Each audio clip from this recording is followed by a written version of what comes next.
we're already just about at the limits of survival, and going beyond is real catastrophe. And it's a very serious matter. The Republican Party in the United States is dedicated to destroying the species. Somebody should say that in those words, because it's true.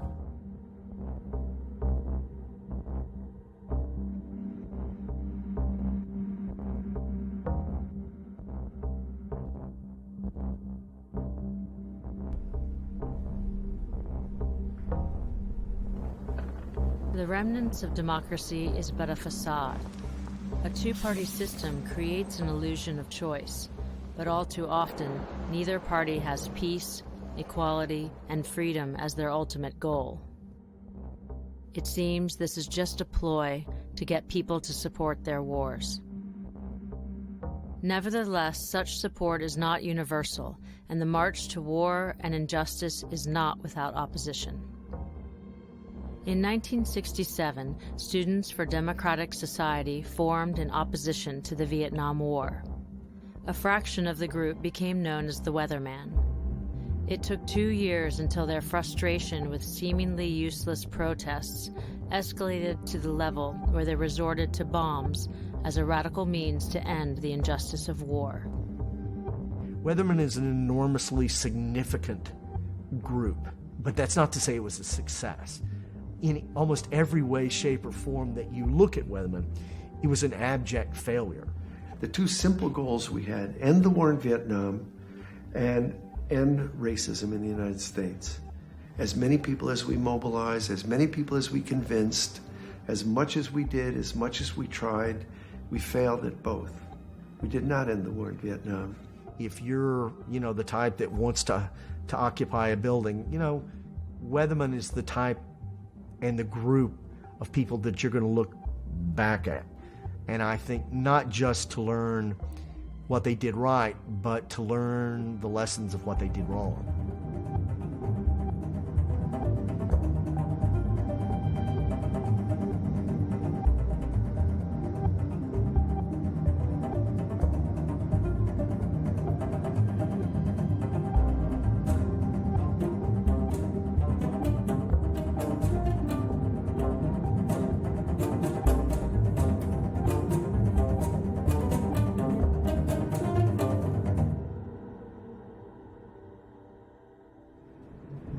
If you ask an American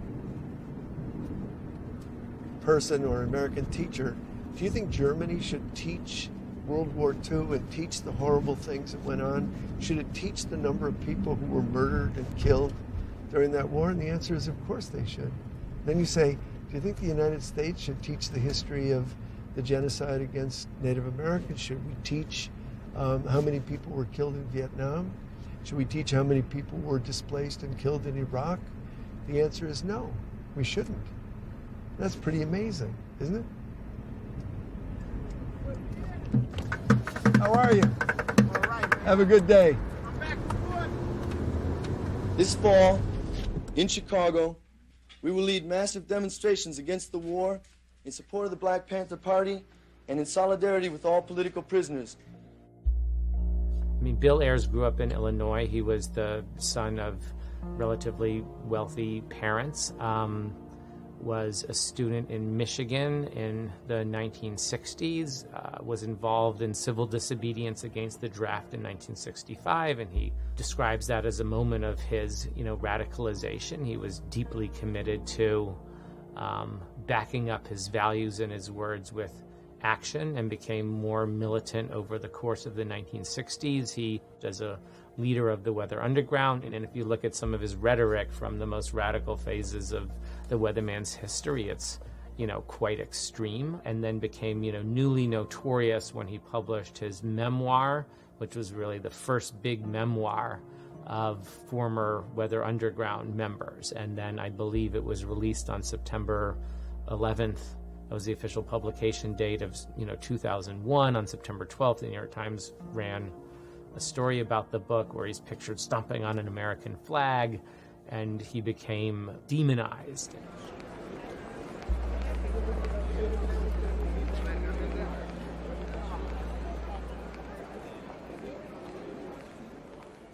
But you're surely right. If 50 years ago we said, and we did say, the United States is the greatest purveyor of violence on earth, today we would say the United States is the greatest purveyor of violence on earth. I think that the world is swirling and dynamic and changing. It's sometimes hard to see because, 70 years is a long time in the life of a person, but not so long in the life of a struggle. And things are terrible for most people in the world today. On the other hand, I think it's wrong to say that nothing's changed. The world is always changing. So we have to recognize that it will take different forms, but that many of the things that we take for granted today are because of struggles that came before us. While I've written the books, the inspiration and the brains behind the whole outfit has been my partner of 44 years, Bernadine Dorn. That was a very good. Claro, quiero decirlo que a pesar de todos los libros que lleva escritos, la que la inspiración y la fuente de motivación de todos ellos es su compañera.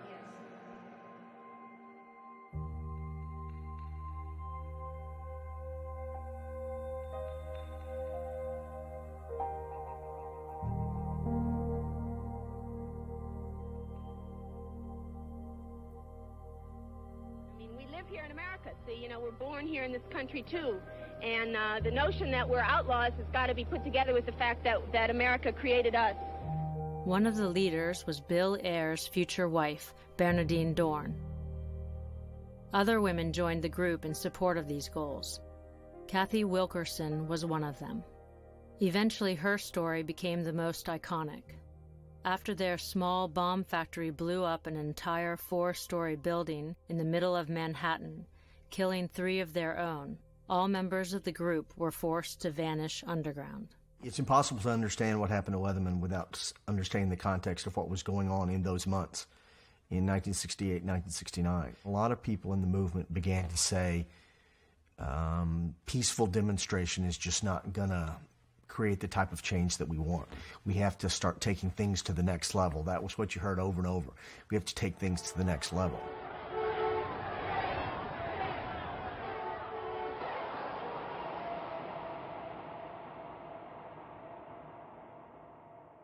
Days of Rage had already taken that turn towards we're going to fight you, and that the point of it was to show how tough we were and how militant we were.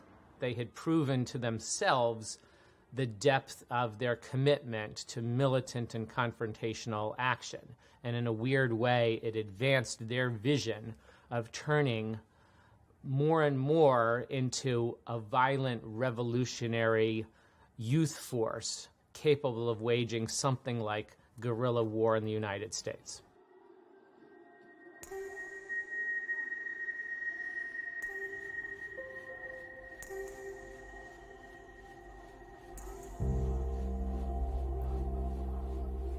The demonstrations began as nonviolent activism. But what if the students had been heard? What if their message had been understood? Maybe such violence could have been avoided.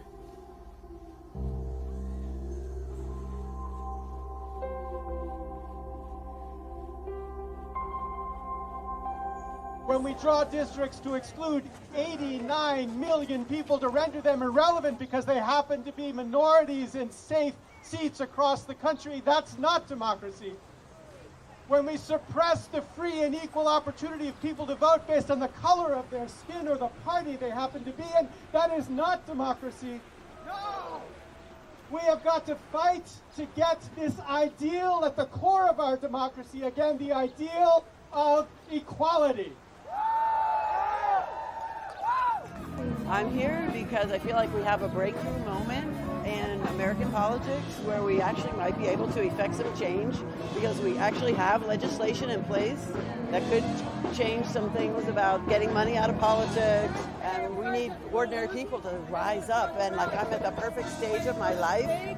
You know, my kids are grown. I just like ready to do something.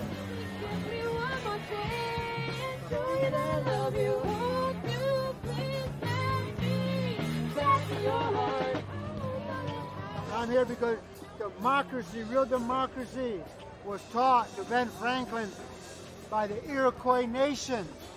65 years old, never been involved before.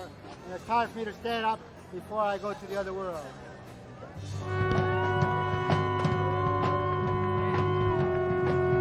Democracy is for the working class, because democracy is the only thing that the working class can hold on to prevent the rich from taking their lives. Democracy looks like. This is what democracy looks like. This is what democracy looks like. Democracy Spring in April 2016 was meant to be a powerful but non-violent demonstration, in the same way as Occupy Wall Street a few years before. But mainstream media completely ignored the demonstration, even though 2,000 people were arrested at the Capitol. What is not in the news is not happening. The words unprecedented have been used by the Capitol Police to describe what took place today. Hundreds of people have gotten themselves arrested in order to raise awareness about the issue of money in politics. One person, one vote! One person, one vote! One person, one vote! Now, well, the hashtag Democracy Spring has been trending on social media in the US, and some are also using the hashtag Media Blackout to express their frustration with how little coverage the story is getting in the mainstream media. Where is CNN? Where is CNN? Where is CNN?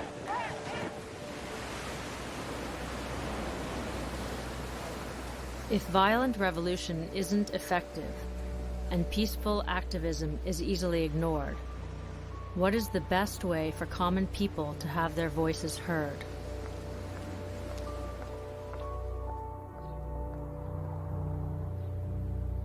It's a bleak time for working people in this country, and jobs are disappearing.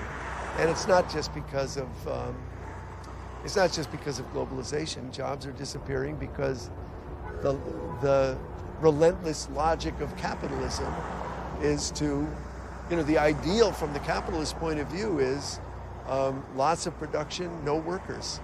And so that's what we're striving toward. Americans are very thrilled to have low prices on goods, but that all comes out of the backs of somebody.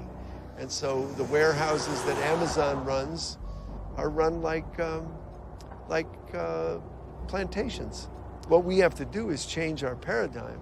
We have to talk about work, meaningful work that people can do, not wage slavery, not jobs, but work. And there's an infinite amount of work to do, to fix the infrastructure, to take care of the elderly, to take care of our neighbors, to grow the food locally, to take care of children.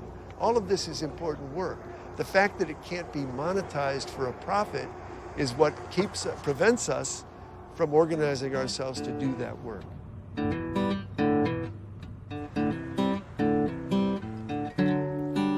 Money, money, money, all I ever hear these days. Every song that the DJ plays, talking of a similar situation. Ain't got none and got to get some. Gotta have more than I had before. Gotta have more than the man next door. Every day I gotta make some more, some more, some more. Do I live to work or do I work to live? And do I give to earn or do I earn to give? And if I do my best for society, will they care about money or will they care about me? Do I live to work or do I work to live? And do I give to earn or do I earn to give? And if I do my best for society, will they care about money or will they care about?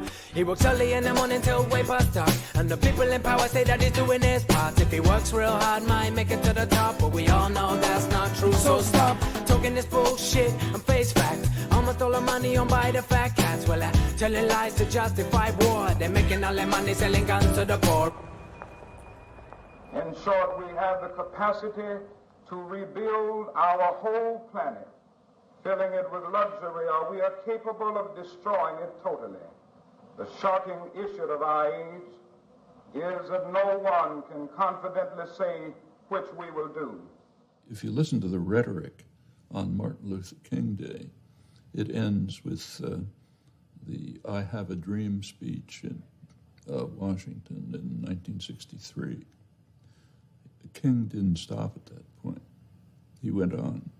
He tried to organize a movement on class lines, poor people's movement.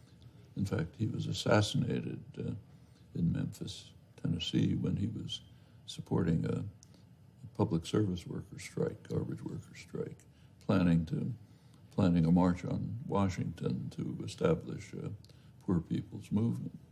He was as soon as he moved the civil rights movement from racist sheriffs in Alabama to racism in the North and structural aspects of the society, he was dismissed, attacked, denigrated, and this part of his life is pretty much wiped out of history. I believe that I'm going to do my job, and I believe that I was born not to die in a car wreck. I don't believe I'm going to die in a car wreck. I don't believe I'm going to die from slipping on a piece of ice. I don't believe I'm going to die because I got a bad heart. I don't believe I'm going to die because of lung cancer. I believe that I'm going to be able to die what I was just the thing that I was born for. I believe that I'm going to be able to die high off the people. I believe that I will be able to die as a revolutionary in the international revolutionary protest struggle. Why don't you live for the people? Why don't you struggle for the people? Why don't you die for the people?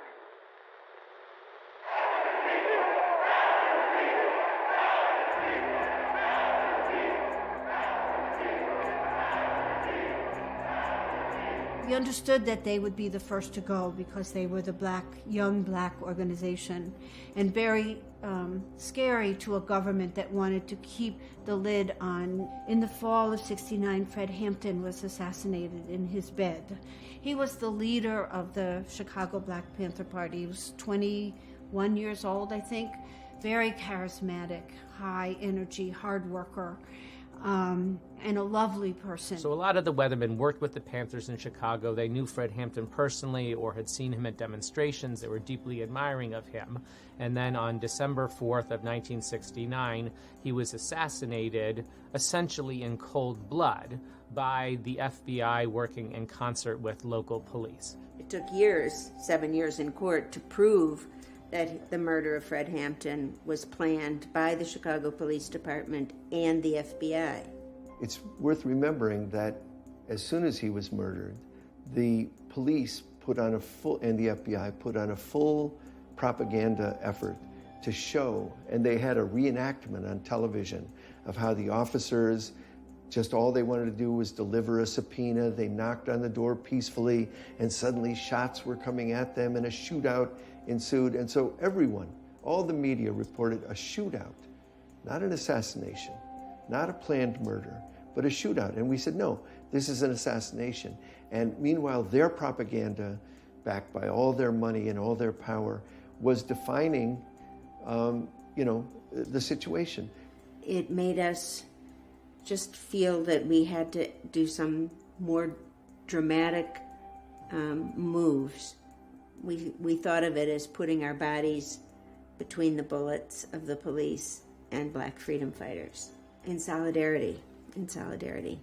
That kind of crowded out everything else in my life. I mean, after that, because I was in Chicago at the time, and I found out about it at 5 o'clock in the morning, and it just kind of shut down all the other possibilities. It made me listen to people who've said that we needed essentially to form a clandestine army in the United States.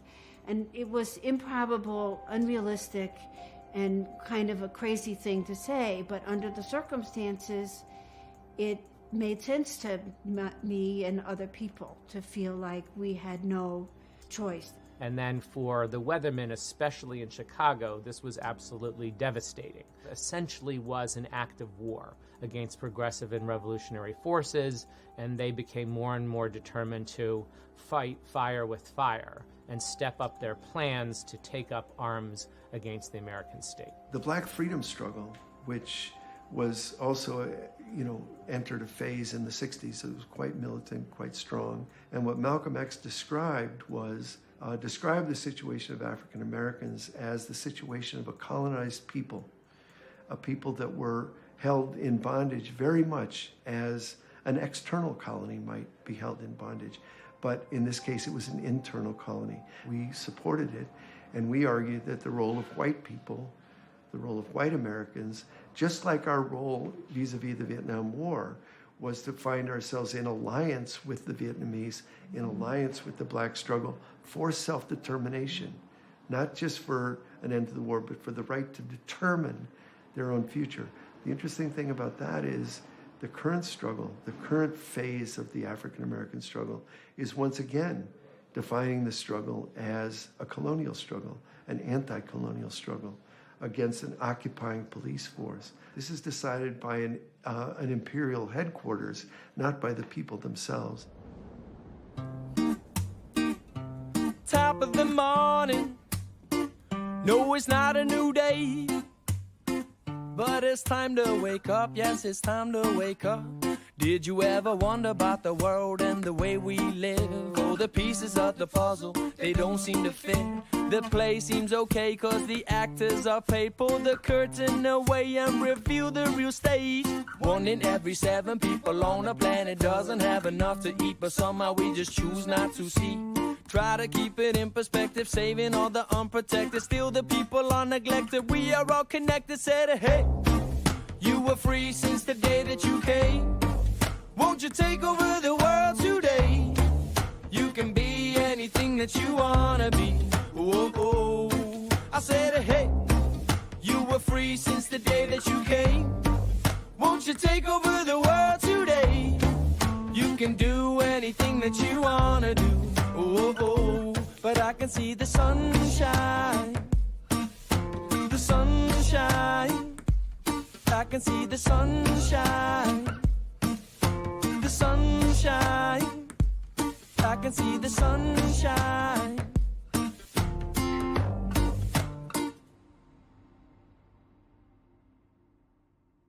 Between Christmas and New Year's, 1969 into 1970, they held what they called the War Council, sometimes the Wargasm, in a ghetto in Flint, Michigan. A celebration of everything that was Weatherman. A lot of drugs, a lot of group sex, violent speeches with, I guess the most infamous one would be when Bernadine Dorn got up and recalled that this was just a matter of months after the Charles Manson massacre in L.A., and she talked about how one of Manson's acolytes has shoved a fork into the belly of the pregnant actress Sharon Tate as she was murdered. She famously said, put a fork in her, wild. And what happened immediately afterwards was far less known and far more secretive. As the leadership, about a dozen people came together and began actually making plans for what Weatherman was going to do.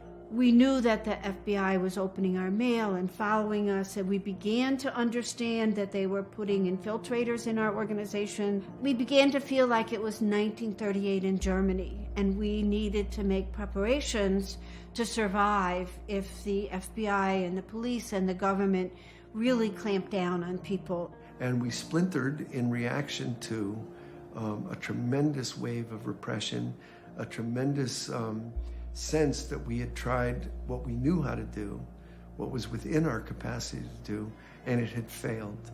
A deep sense of failure, betrayal, and uncertainty. So that was the mood at Flint, was a sense of how do we move forward? What can we do? And it was out of that that the Weather Underground emerged. Flint was horrible, and I didn't really get it then, and I still don't really get it now. It just was a lot of graphics of guns and weapons, and really was a conference that came out of despair, I think. For 45 years, Bill Ayers and a number of Weatherman alumni have preached the idea that Weatherman never intended to hurt a soul. That's what Weatherman ultimately became. That's not at all what it was in early 1970. The months after Flint, as you say, were very important, where they tried to deepen their commitment to revolution, turn from being an above-ground organization to at least a semi-underground organization that would engage in some version of guerrilla war. And then some members of the collective in New York, and possibly some members of the organization elsewhere, hatched this plot to bomb a dance of non-commissioned officers in Fort Dix, New Jersey. A military installation close to New York City, a dance, an opportunity to do an extraordinary amount of damage, including killing military personnel and potentially, the ladies that they had brought with them and other staff at the party. California had done their first action. The Midwest had done their first action. and it became time for New York to do its first action. And its first action ended up being the townhouse.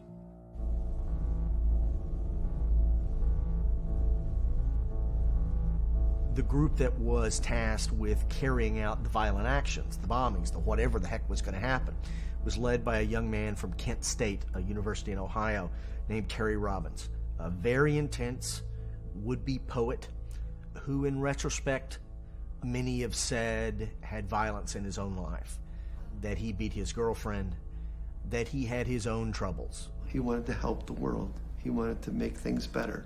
But he was also angry, and the anger overwhelmed the love at a certain point for him, and I think for many of us. And frankly, I think it's a tricky balance for most people. I mean, most committed people, it's a tricky balance.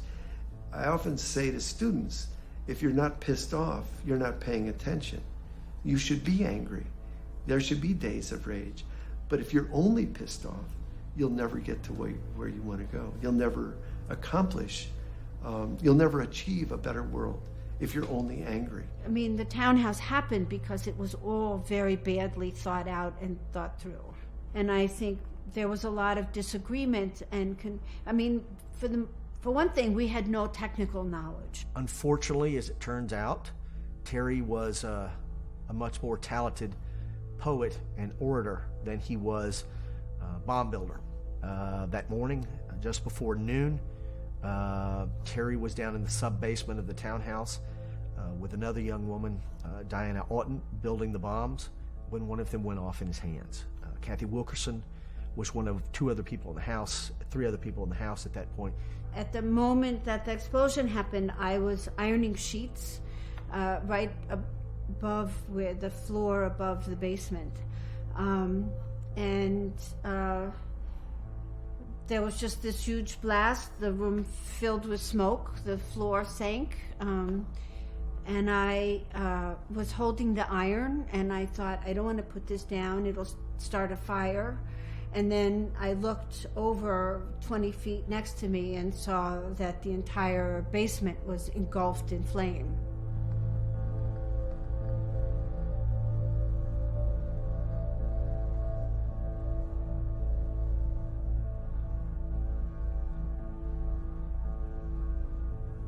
Terry and Diana Oughton were killed instantly. Only fragments of their bodies were ever found. And I called out, and Kathy Boudin was there. She responded, and I went and I found her through the rubble, and we went out through a hole. The whole front of the house had collapsed. So we just went towards the daylight. Kathy Boudin, the fourth member, was naked up in a shower, and another young man named Teddy Gold had just walked up from the basement when the first of the bombs went off. And we didn't know that Teddy Gold was in the house. We had thought he had left to go buy something, and he must have just hesitated to tie his shoe or do something. We didn't know that he was still in the house. We didn't find out till a couple of days later when they found his body. And even as fire engines and police car sirens filled the air, they then ran and disappeared into the subway and went underground, and neither one of them was captured for years. We had a very complicated set of ways of staying in touch with each other. Phone calls set up, one payphone to another payphone, and I found out about it by picking up a payphone at a designated time.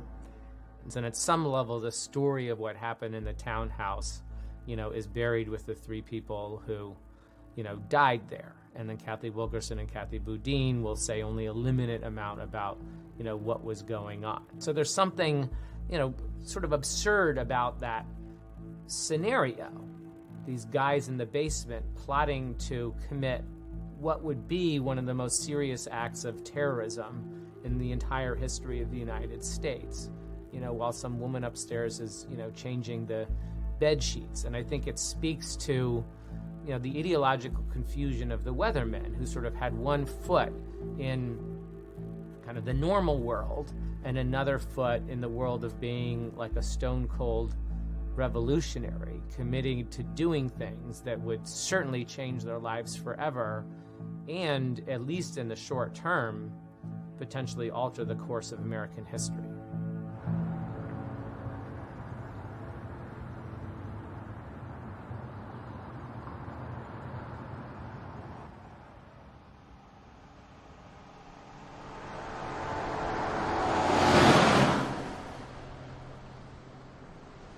Do we need bomb factories and massive, violent revolution to get rid of those on top of the food chain who are systematically destroying our planet?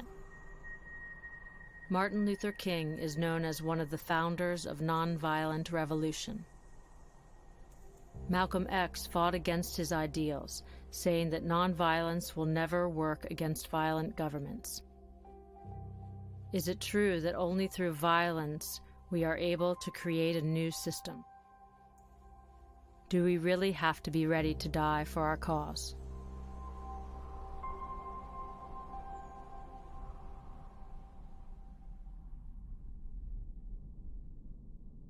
If you can't find a path forward, if the normal pathways toward social change or political change, if those normal pathways are blocked, then people begin to say, well, what else can we do to stop this crime? And then you begin, say, the crime of slavery, or the crime of genocide in Vietnam, or the crime of continuing the afterlife of slavery, which continues to this day.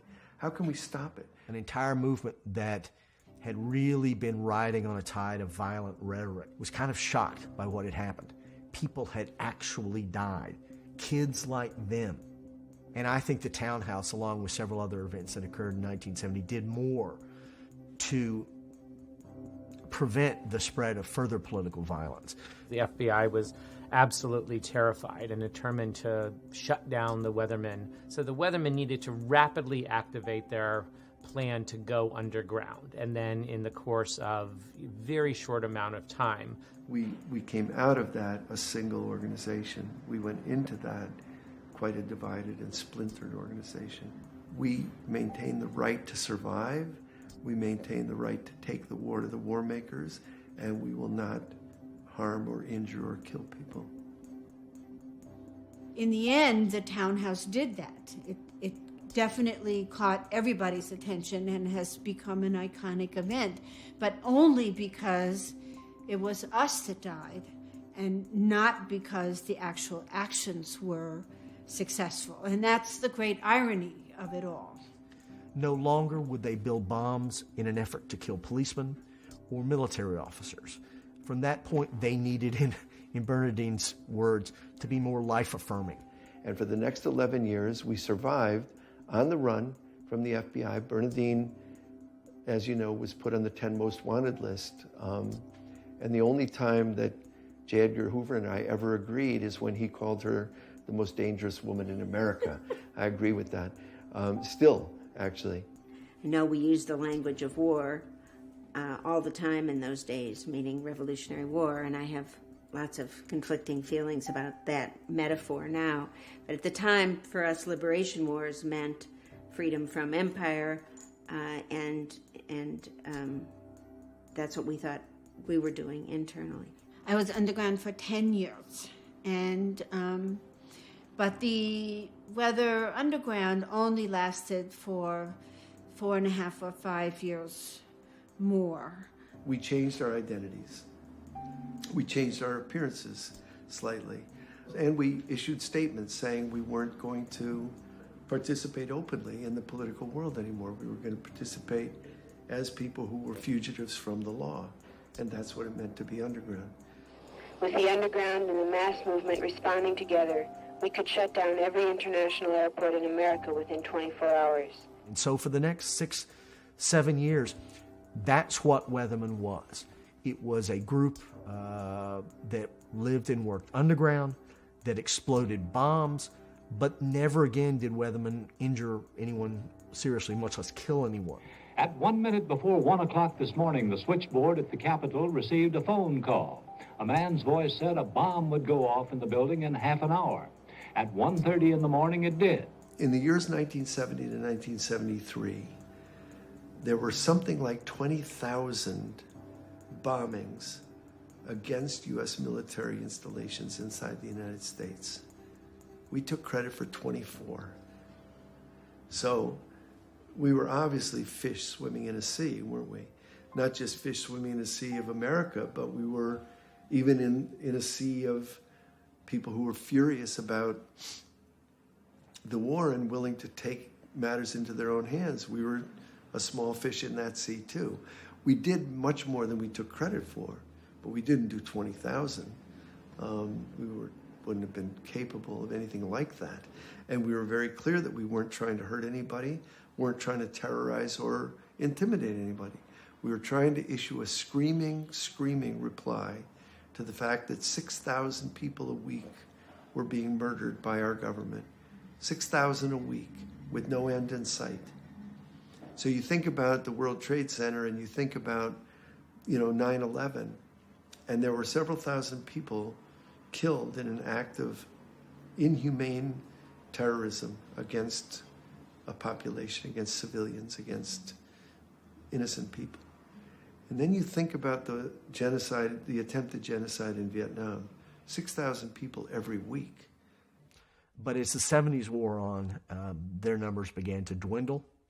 A group that began with probably 400 people at Flint, perhaps 125 went underground.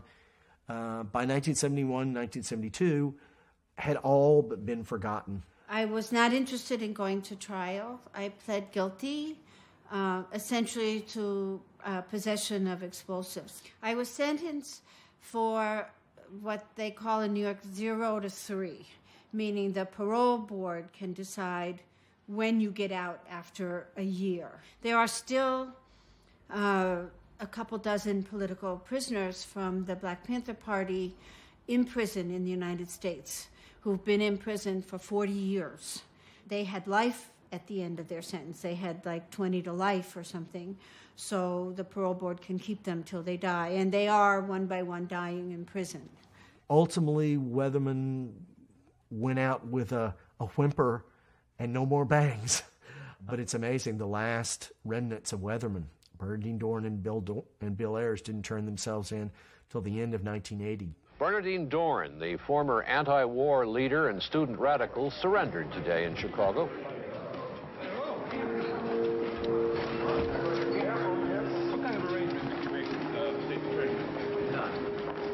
Rebellion is inevitable and continuous.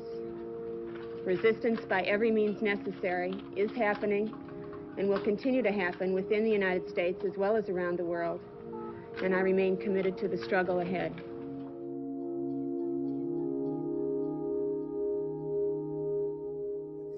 This, I think, is one of the things that's happened during the course of this campaign, that there's a set of assertions made by Senator Clinton as well as her husband that are not factually accurate.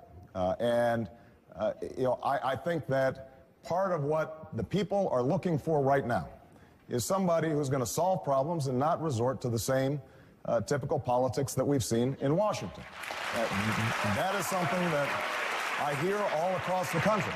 This young man from Illinois was running for president, Barack Obama, and he was obviously very bright, very accomplished, very charismatic, very brilliant, smartest guy in any room he walked into. And so Hillary Clinton came up with this idea.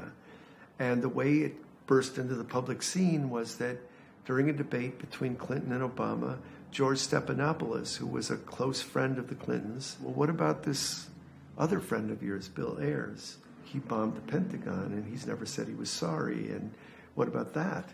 And Obama said something like, he's a guy around the neighborhood.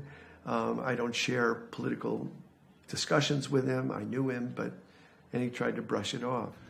And the notion that somehow, as a consequence of me knowing somebody who engaged in detestable acts 40 years ago when I was 8 years old, somehow reflects on me and my values doesn't make much sense, George.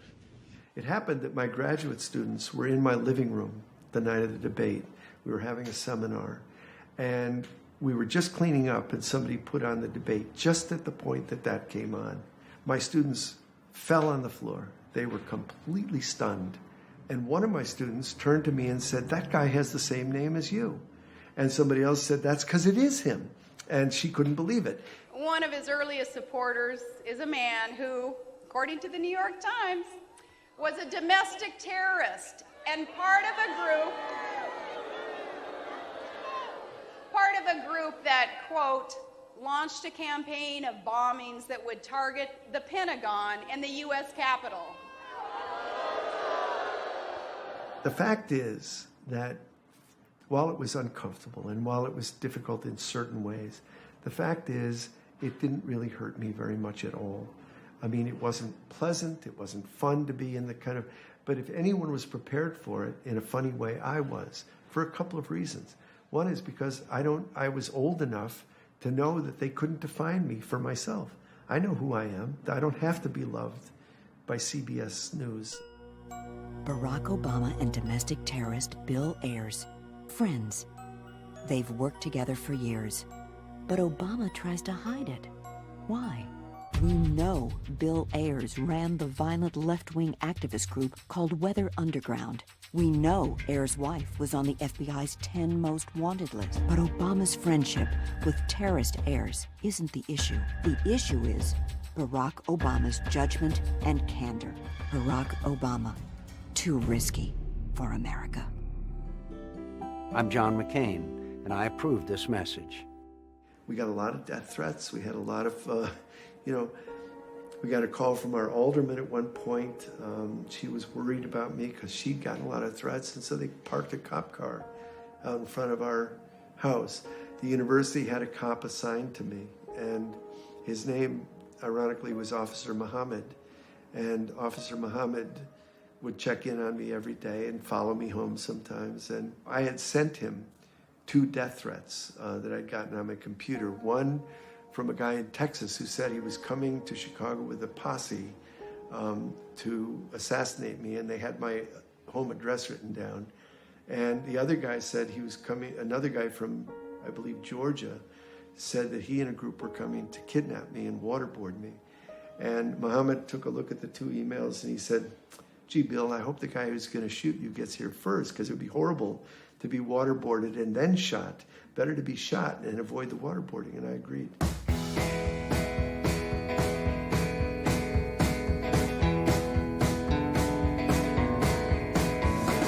If you have to ask me, I'll tell you what is wrong. There's no real freedom, that's something you should know. You mean nothing at all to the owners of the world. They manipulate you, they'll bring you to your knees. For your life is worthless and they'll do as they please. You mean nothing at all to the owners of the world.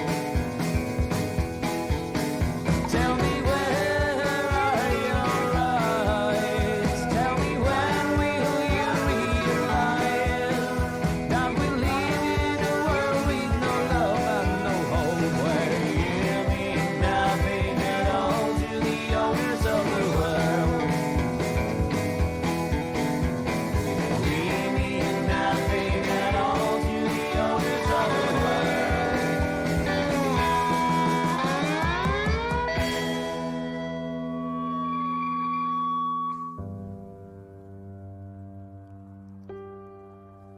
The most superficial thing in the world is celebrity and popularity, and equally ridiculous is unpopularity.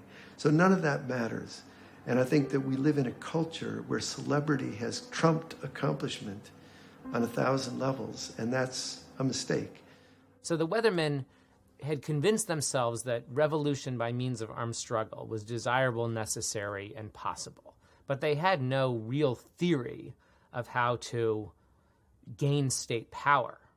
Okay, what it would mean to overthrow the United States. Do you occupy the Capitol? Do you annul the Constitution? Do you essentially burn to the ground American institutions only to, reinvent them? They had no practical social vision of what it would mean to succeed in their goal of revolution. So there was nothing formally religious about their vision, but they had a kind of moral zeal about them. and belief that positive change could come through some kind of apocalyptic conflict with the powers that be. Did we make mistakes? We made terrible mistakes. Am I devastated by all the people that were killed? Yes. But I have never, but I feel like if I get up every day and I do the best I can and I'm as principled as I can be, that's kind of how I look back at the past. I'm glad that I'm a passionate person. I'm glad that I took risks to act on my principles. We have no regrets for our political history, broadly defined, in the sense that we chose sides, and we think the side we chose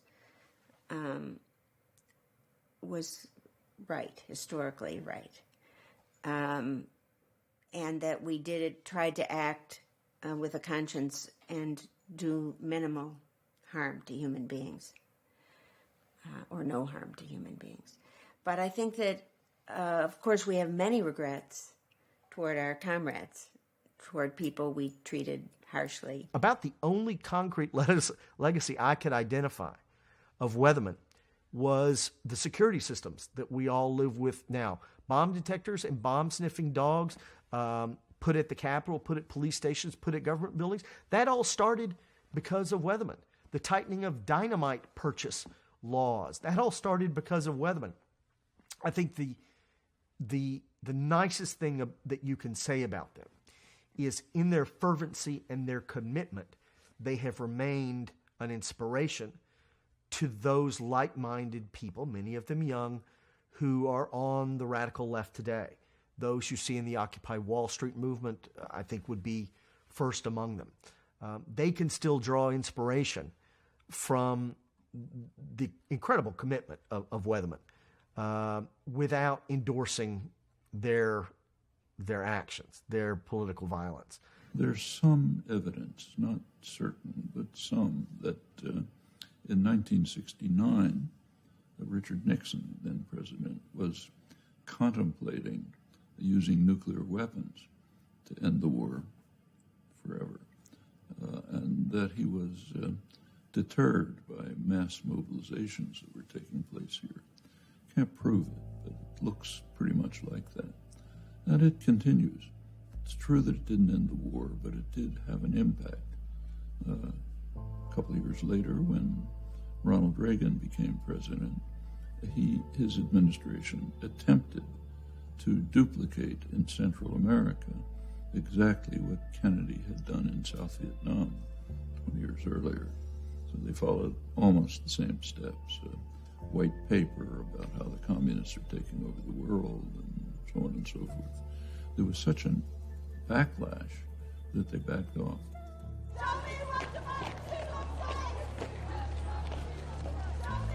After the election in November 2016, people were marching in the streets in every major city.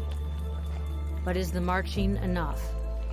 We easily forget the past, not always realizing that we're seeing a repeat of what our parents and grandparents did in their time. For us, this feels very new, but it's not. It's a pattern and puts us on a leash. We're at a point where we can either save the earth and end capitalism, or we can save capitalism and end the earth. And it seems to me that's the stark choice. Now, what will the future look like? No one can predict. But there's no question that as a system that's based on predation, that's based on theft, that's based on constant expansion, that system will kill us all. And so we must find a way to fight for more peace, more participation, more transparency, more democracy, and more sustainability. If we can't find that path, we are doomed. And that's an urgent call for all of us. Yeah. Mother Earth. Radical means going to the root. Radical means finding out what's underneath. So a typical liberal would say, this war is bad. A typical radical would say, why do we have war? So the classic kind of biblical type story is the villagers are tending to the fields, and a river is running near the village, and somebody sees a baby floating in a basket, and they rush out to save the baby, and they bring the baby in, and they say, let's take care of the baby, and they feed the baby and find a place for it to live, and so on. And 2 days later, they're working in the fields, and 4 babies come down in baskets, and they rush into the river, and they save the babies, and they give them food and find a place for them to stay. A week later, 20 babies come floating down the river, and they rush into the river. And somebody says, maybe we should go upriver and find out why the babies are coming into the river.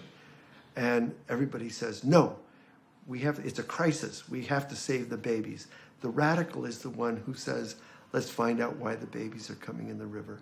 And the liberal is the one who wants to save the baby. The radical wants to save the baby too, but the radical wants to stop the flow of babies. So that's how I use the word radical.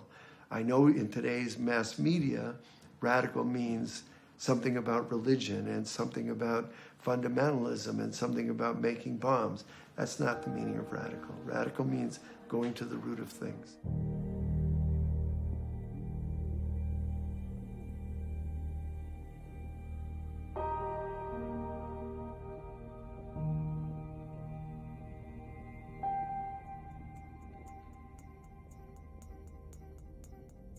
The system created us. It was powered by the victories of World War II, and it was delivered to us as a desirable lifestyle through public relations, marketing, advertisements, music and film industry, the World Wide Web, Facebook, and Google. Our system made us consumers, keeping our eyes shut with lies while they tested atomic bombs and destroyed life in the Pacific, created wars over oil, and created terrorism to keep us fearful and under control. This system created drug wars, man-made viruses, pharmaceutical profiteering, Monsanto-based food industry, homeless, angry, and poor people throughout the world, from Midland America to South America to India. And it created President Donald Trump. The system that chooses profit over people has been destroying our planet over the past 100 years, and we have let that happen. We were too busy watching Friends, Seinfeld, Sex and the City, and the Kardashians on TV, wasting our time with Hollywood movies, Netflix, and multiple news channels, that we didn't pay attention to what they were doing. They poison our minds with their financial propaganda, poison our intestines with profitable pesticides. And now they're planning to take away our water, the only thing that is still free other than air. If we continue keeping our eyes and minds closed, they will take our air as well, because they can. They made the system so their crimes are legal. The threat of war is, in fact, increasing. Nuclear war, that's recognized in pretty high places. Recently, William Perry, former defense secretary, one of the most respected analysts and students of nuclear affairs, warned that the threat of war now is greater than it was during the Cold War. The Bulletin of Atomic Scientists every year since, I think, 1947 has what they call a doomsday clock, where they set the time a certain distance from midnight. Midnight means termination. We destroy ourselves. They just moved it 2 minutes closer to midnight, so 3 minutes from midnight.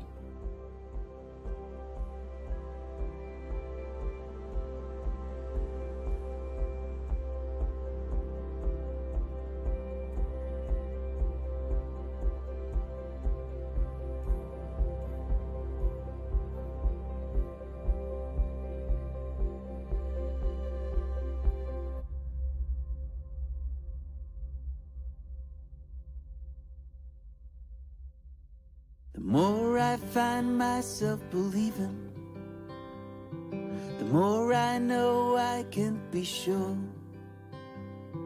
If words have more than just one meaning, then I've yet to study them all. Values weigh on my shoulders.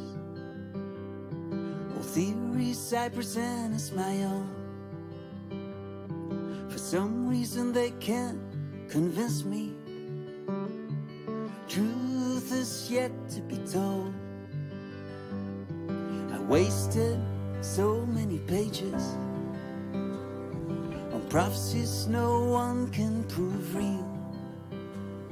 Sometimes nothing seems more phony than proclaiming there's hope for us all. It's hard to stick to such commitment. Refuse to trade off your ideals with powers bestowed upon you. Temptations are yours to withhold.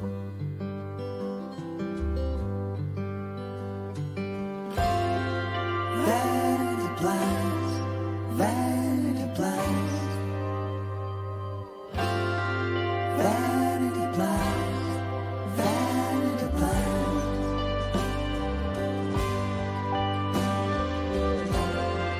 vanity blinds, vanity blinds, vanity blinds, vanity blinds.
Maintaining peace is always the bottom line. Yeah, I'll try to help you with that. Thank you. Have fun. Thank you so much.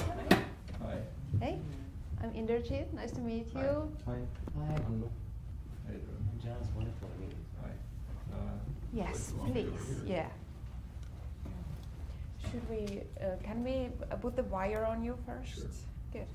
Great. Let's see. Would you like to grab his cup of coffee? Yeah, I can take that coffee. For a moment. Yeah. We'll give it back. No worries. I'm going to put it underneath the sweater. Yeah, Okay, thank you. All right. It's right. Oop. Take it. Okay. It's right there. That'll be perfect. Okay. All right. You want this? I'm just going to put it right on the sweater. Okay. Yeah. Yeah, I'm safe.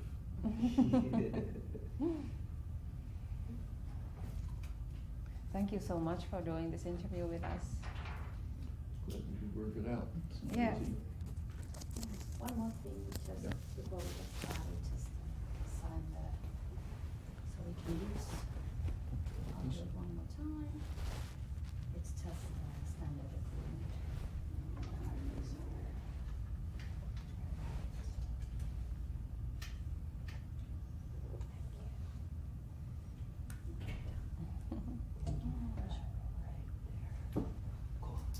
Good. Sir? Are we ready? Yep. Ready?